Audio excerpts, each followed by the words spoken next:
Hello students, this video is to provide you with an introduction to Hofstede Cultural Dimensions Theory Framework. At the end of the video, there are two assignments. One is the reading assignment and the other is the website source. Please watch the video carefully and complete the assignments at the end. This will prepare you for the class discussion on this topic. In today's highly connected world, we deal with people from different cultures, and cultural differences lead to behavioral differences. These cultural differences can act as a barrier to communication. So how can we understand these differences and work effectively with people from different cultures? Hofstede's Cultural Dimension Framework is one such tool that helps us in understanding behavior arising out of cultural differences. This framework was developed by Geert Hofstede. He was a Dutch psychologist and professor emeritus of organizational anthropology and international management at Maastricht University in Netherlands. In the 1970s, he got access to a large survey database about values and related sentiments in over 50 countries around the world. This data was collected at IBM. He analyzed this data to develop various dimensions of behavior arising out of cultural differences, which then became the Hofstede framework. So, what is culture? Hofstede defines culture as the collective programming of the mind that distinguishes the members of one group or category of people from others. Here, we consider it at the national level. That means people from different nations behave differently, as each group has had a collective programming of the mind. A society's culture affects the values of that particular society, and the values guide the behavior. The framework provides us an understanding of the values from where we can guess the behavior. The Hofstede model consists of 6 dimensions: power distance, uncertainty avoidance, individualism versus collectivism, masculinity versus femininity, long-term versus short-term orientation, and indulgence versus restraint. We will have a brief review of each of these dimensions.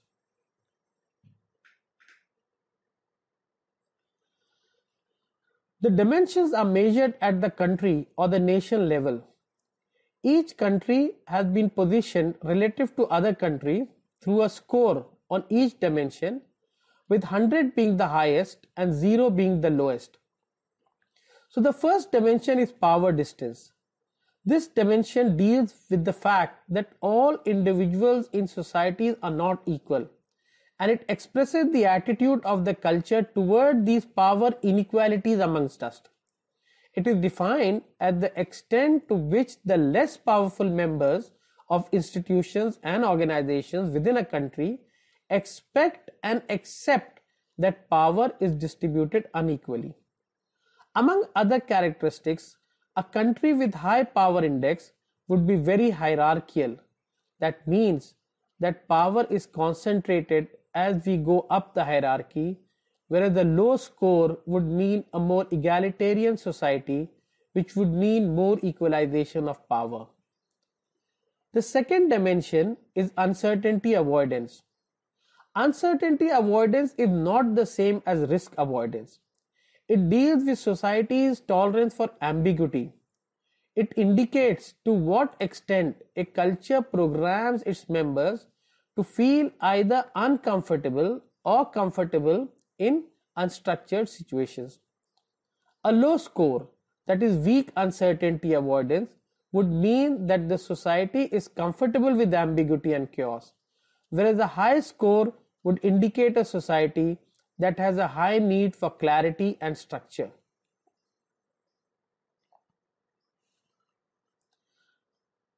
The third dimension is individualism versus collectivism.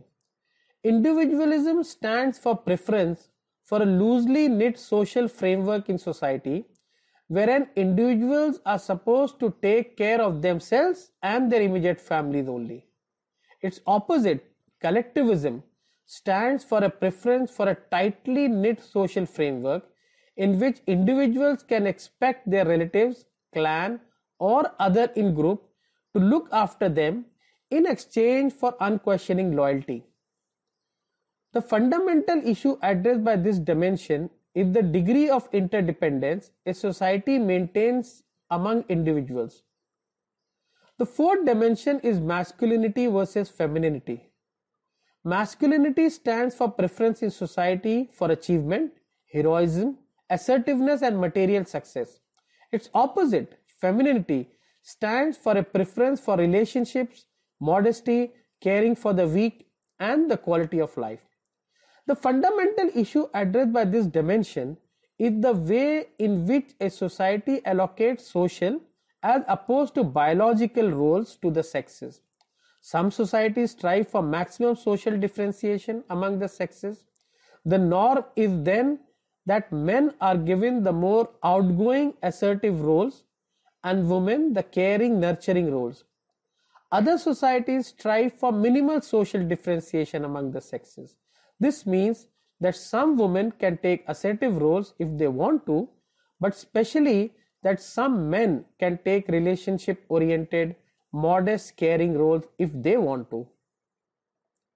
Masculinity and femininity revolve around the emotional role distribution between genders, which is again a prime issue in a number of societies. The fifth dimension is long-term versus short-term orientation. Long-term orientation describes the inclination of a society towards searching for virtue. Short-term orientation pertains to those societies that are strongly inclined toward the establishment of the absolute truth. This is based on the Confucian dynamism.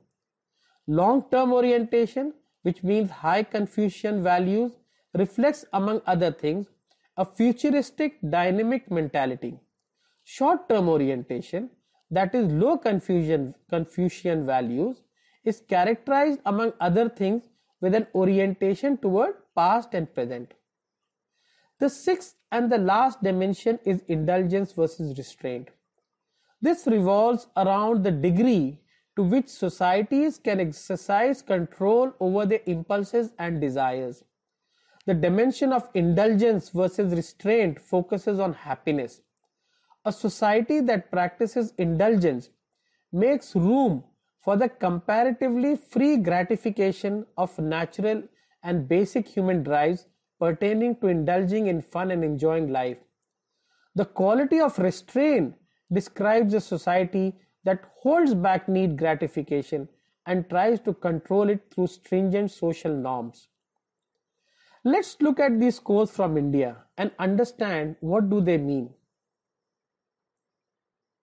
So on power distance, a high score of 77 on power distance indicates that India is a hierarchical and top-down structure in society and organizations.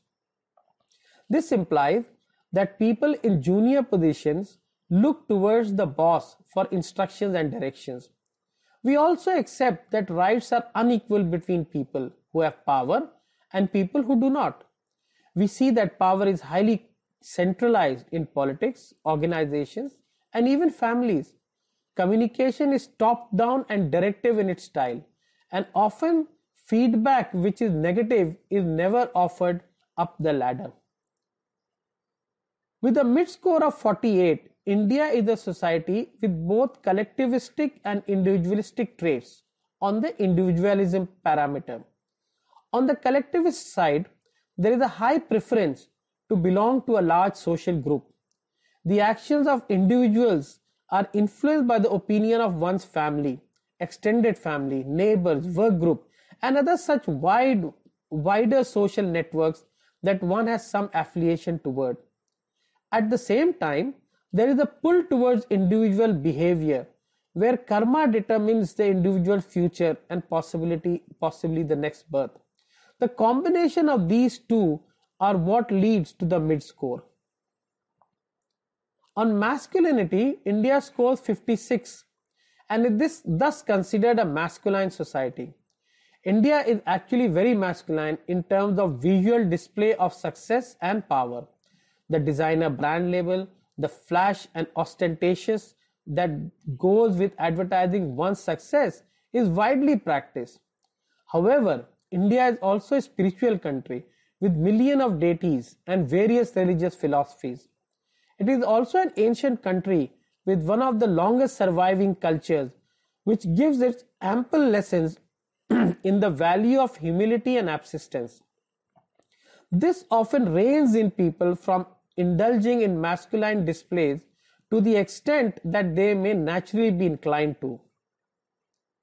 On uncertainty avoidance, India scores 40 and thus has a medium to low preference for avoiding uncertainty. In India, there is acceptance of imperfection. Nothing has to be perfect, nor has to go exactly as planned. India is traditionally a patient country where tolerance for the unexpected is high, even welcomed as a break from monotony. People generally do not feel driven and compelled to take action initiatives and comfortably settle into established roles and routines without questioning. Rules are often in place just to be circumvented, as one relies on innovative methods to bypass the system. A word often used is adjust and means a wide range of things, from turning a blind eye to rules being flouted to finding a unique and inventive solution to a seemingly insurmountable problem, the concept of jugaad. It is this attitude that is both the cause of misery as well as the most empowering aspect of the country. There is a saying that nothing is impossible in India so long as one knows how to adjust. On long-term orientation, the score is 51, which is intermediate on this dimension. A dominant preference in Indian culture cannot be determined.